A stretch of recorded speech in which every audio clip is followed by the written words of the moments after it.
자, 오늘은 고려의 경제와 사회 중에 첫 번째 시간 고려의 경제제도에 대해서 살펴보도록 할 겁니다.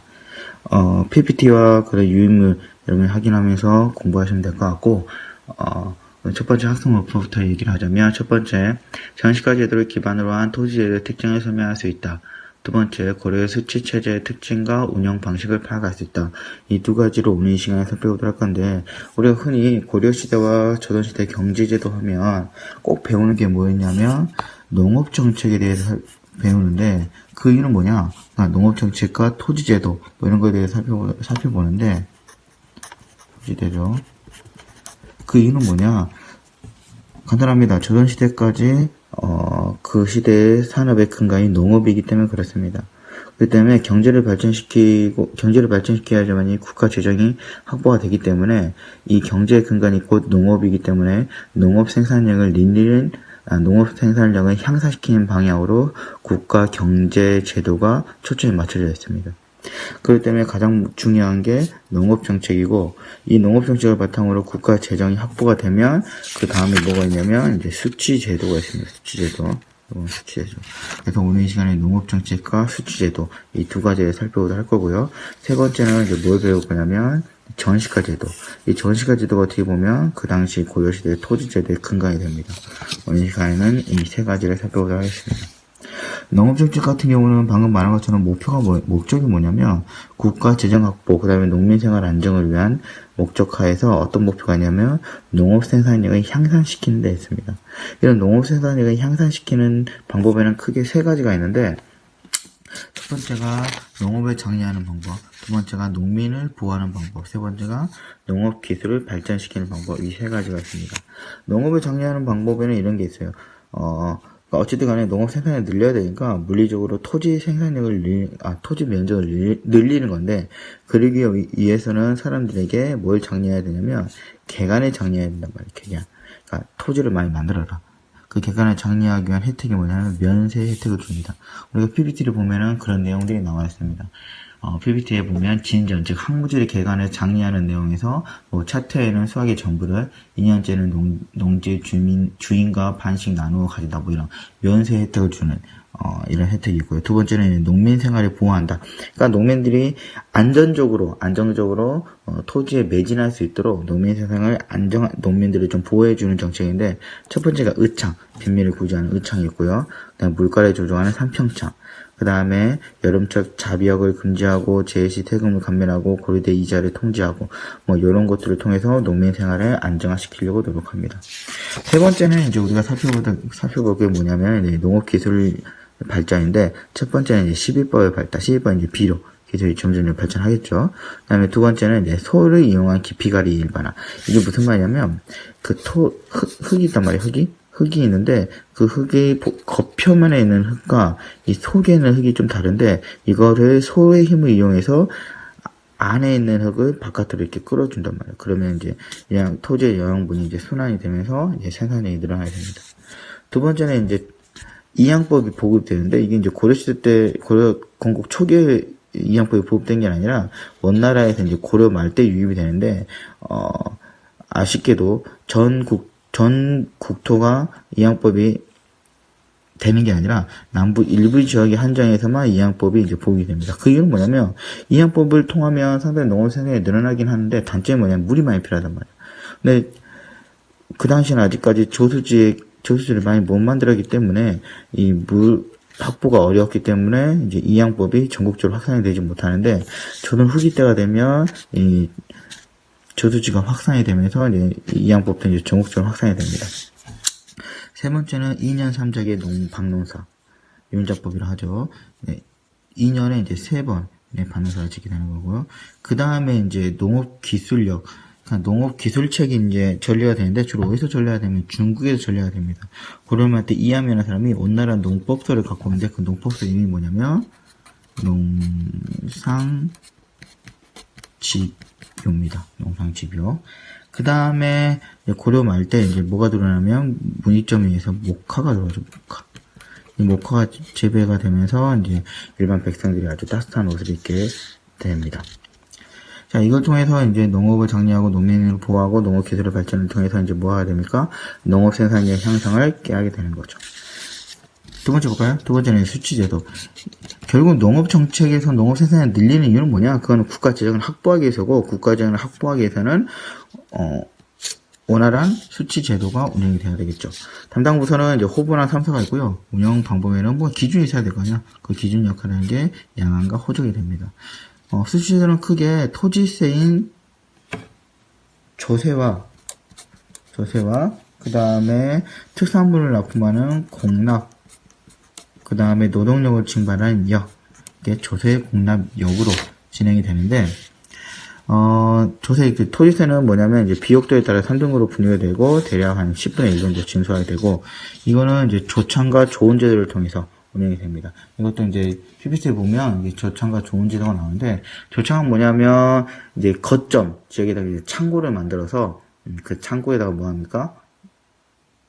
인근 지역에 모이는 그 세금을 보관해 놓는 거고, 그랬다가 이제 이 조창에서 이제 조은제도 즉 해안가를 따라서 이제 배를 운반을 하는데, 이 좋은 노를 따라서 개경으로까지 운반하게 되는 겁니다.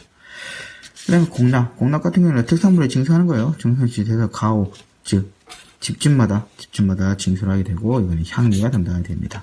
역은 크게 요역과 군역, 요역은 이제 노동력을 징발하는 거고, 군역은 이제 군대 가는 거죠. 이런 걸 통해서 수치제도를 마련해 됩니다. 세 번째, 이제 우리가 중요하게 생각하는 게 뭐냐면, 이제 전시가입니다. 전시가. 이 전시가는 우선 정의를 하자면 이런 거예요. 다 준 게 아니라 누구한테 주는 거냐면, 우선 관직에, 보면,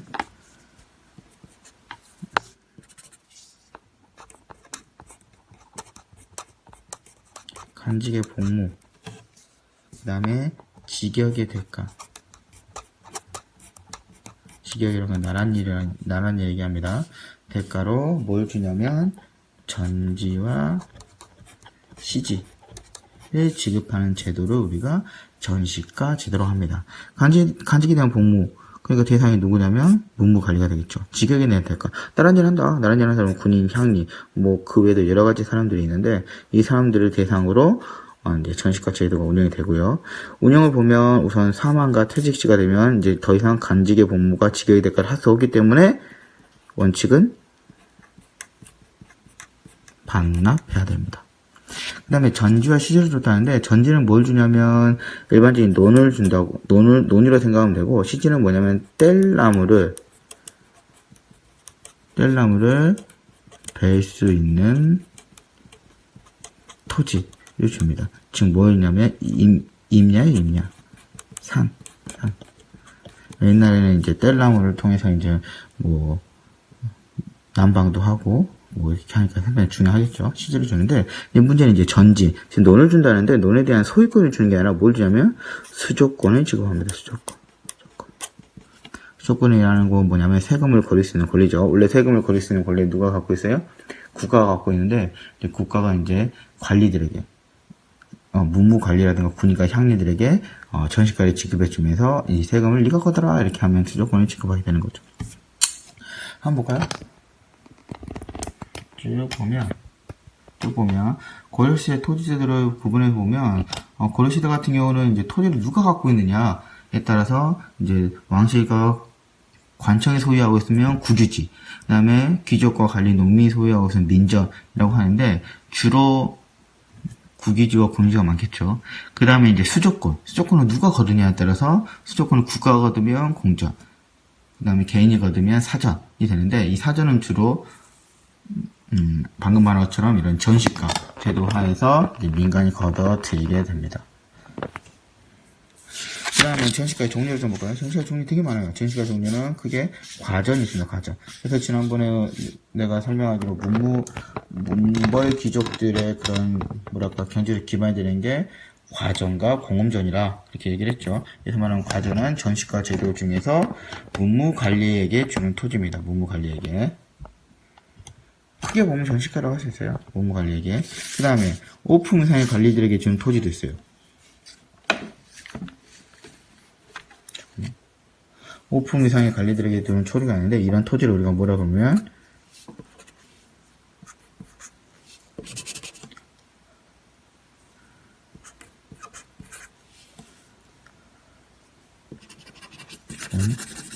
어디 불편한 놈.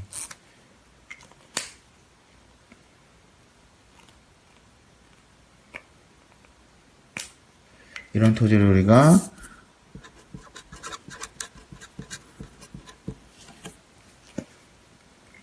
자, 그러니까 여기 있다.